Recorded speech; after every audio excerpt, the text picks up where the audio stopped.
Brandon. And in some aspects, the costume does look similar to Brandon Lee. Yeah. Damn. The Crow. When do you think they're gonna have, when do you think the remake's gonna go forward? So far, I haven't liked any of their choices for The Crow at all. I think they're canceling the remake. I don't know. You know how I would do it?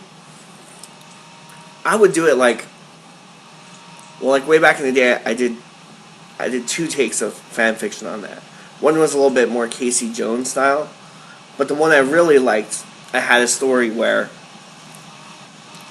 there's this hockey player, and he has his girlfriend's like a cheerleader kind of thing, and they kind of run off together, after school, after school's done, kind of run off together, kind of star-crossed lover style with their parents don't agree, and they just kind of take off like stupid dumb kids, and the hockey player gets into gambling and panhandling as a way to get back, to kind of support them. And I did a tease where the girl could be pregnant, kind of thing. And anyway, so he kind of gets in with these loan shark people, and these guys, they own this old junkyard, and so pretty much time comes to collect and nothing's going on. This guy, from his hockey days, he has kind of like an ode to himself. His first goalie mask, he had it plated, so he hangs it. He was gonna hang it on his wall. Anyway, so they get taken down by these loan shark people. They get put into a car, tied into a car, and their car, obviously, with all they loot all their stuff. They take all their stuff, all their victims. They take all their stuff, and they keep what they want, and they throw the rest away. Anyway, so they're in the car, and they put the car in the car crusher, a car compactor, so crushes them up, and obviously they die. They actually burn them at the same time. They burn the car out, and they're still kind of alive, and they go in the car crusher and they get crushed. And sometime later, about a year later, which is the opening of the movie, the Crow is flying through the city at night, like a really run-down kind of ghetto type of city, just flying around, to Muse's, that band Muse, song Bliss, and it arrives at the scrapyard, and it goes up and it sits on top of the stack of cars, and the girl who was killed, the cheerleader, comes back to life, and she's looking around, but she's got metal through her and shit from the car being crushed all against her, so she kind of tears herself apart from it, and so she's trying to crawl out, but her skin keeps growing back and stuff. So she's constantly ripping herself through the metal and regenerating, and then she gets onto the top of the pile, and she kind of she has this thing with the bird, and then she falls out, and she lands on a stack of cars, and she tumbles down. Anyway, she crawls.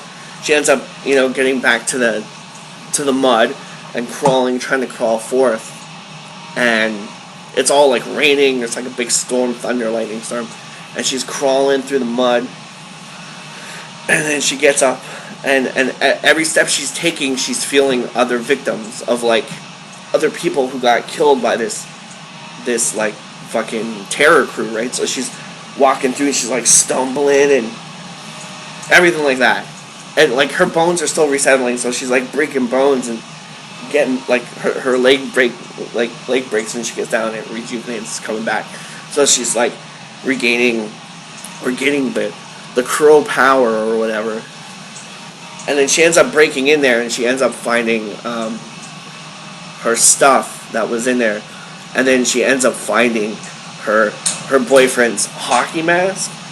Yeah. and his goalie stick and everything, and she goes fucking crazy. So she starts using like the foundry stuff that's in the junkyard to put together, like, she takes like the hockey stick and metal plates the end like a sieve, like the goalie stick, and then she's totally naked through the whole movie, but she puts on like his hockey jersey, so it's just his hockey jersey covering everything, like down to her knees almost. And then she puts on the fucking goalie mask, and she goes fucking hunting. It's like, it's pretty bad. It was pretty badass. I should finish writing that. Yeah. Yeah, it was good. And like the shot where she's like putting all this stuff together. There's this crazy Stone Temple Pilots song I was going to use, that I was writing it to. I think it's called Your Little Secret or something like that. It's like a really crazy track. But it was really fun. It was a really fun script. Really bloody. Like really bloody. Yeah. That's how I would do it. They should just bring in a new Crow altogether, man. Yeah. Just totally different character. Just make something else up, you know. Yeah, because obviously there isn't going to be another Jordan like Brandon Lee. Mm-hmm. Because when you think of it, you can't beat Brandon Lee. Like, you can't beat that performance. You can't. It's like there's only one, you know. There's only one. Yeah. It's like asking someone else to go and do Enter the Dragon as Bruce Lee. Yeah. You know, it's like impossible. And they tried doing a remake of Enter the Dragon, but nothing has come of it ever since. Yeah, I hope that doesn't happen. I hope it doesn't happen. Yeah. Plus, they already technically they already remade Enter the Dragon. It was called Mortal Kombat. Mm-hmm. Yeah. Damn. It's true though. Yeah. Except Mortal Kombat has more of a fantasy twist to it with the fight for the figure of the world. Yeah. But like, they should just continue the series and just do a new one and just hope for the best. Like, really just do the best they can. Totally different storyline. Because like, even if they did it like the book, yeah, you know, it wouldn't. Even if they did black and white just like the book and it looked like the book, like the same kind of tone and everything, I don't think it would work. Yeah, not at all. Because Brandon Lee is like so seeped into the culture that you can't be like we were saying, you can't beat that performance. So might as well just go a different way.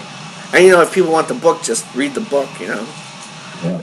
It's like, either that or you know, I remember one time there was actually a fan edit of the movie where they took the entire film and made the present day scenes in black and white. oh, cool. I haven't seen the fan edit, but I know it was there because I went to the fan edit site one time, Mm-hmm. and one of the fan edits was in black and white with the flashbacks in color. Oh, that's gonna be wicked. Yeah, and that was the original intention behind the movie, wasn't it? Yeah. And that's another one too, where like the book and the movie are so like they're the same, but they're so separate at the same time. You know, like the stories are different. Yes. And you know, some stuff though would have been cool to see, like how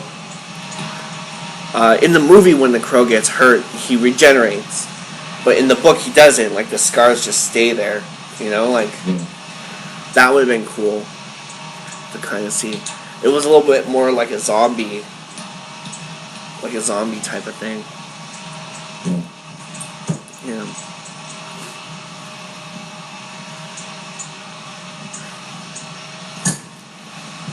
And speaking of the Crow, going back to the music for that Nightmare on Elm Street soundtrack, Greg Revell did the music for Freddy vs. Jason.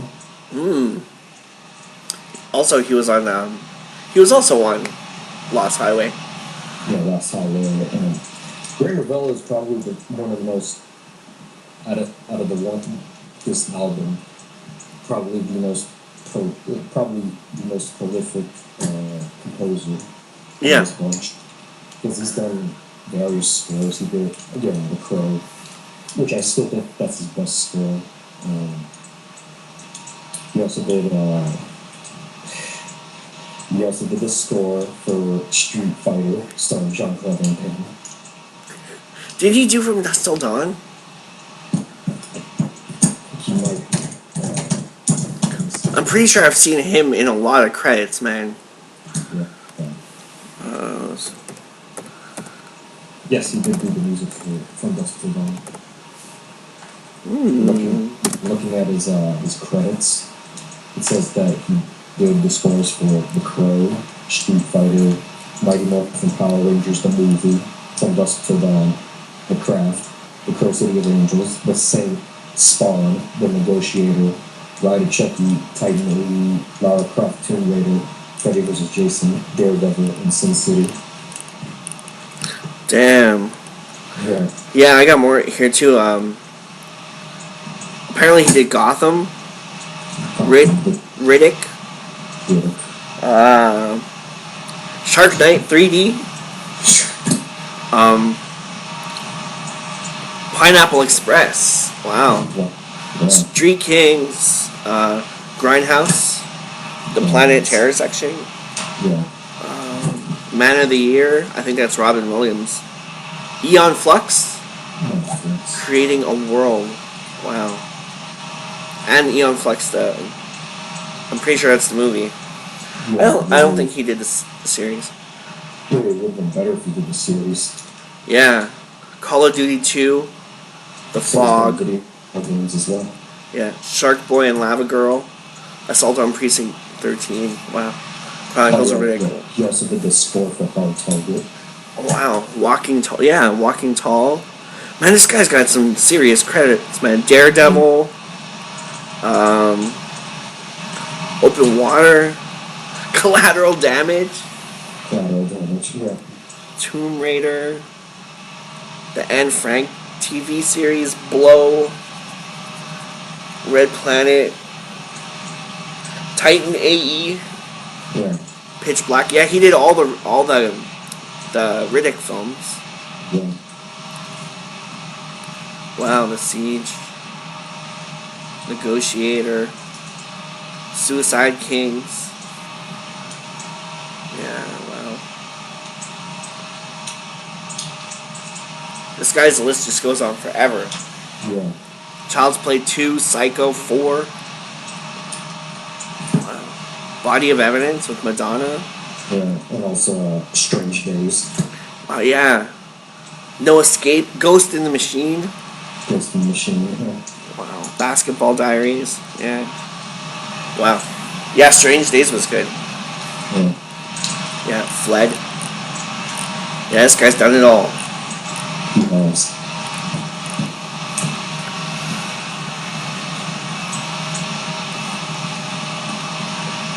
Good stuff. Yeah.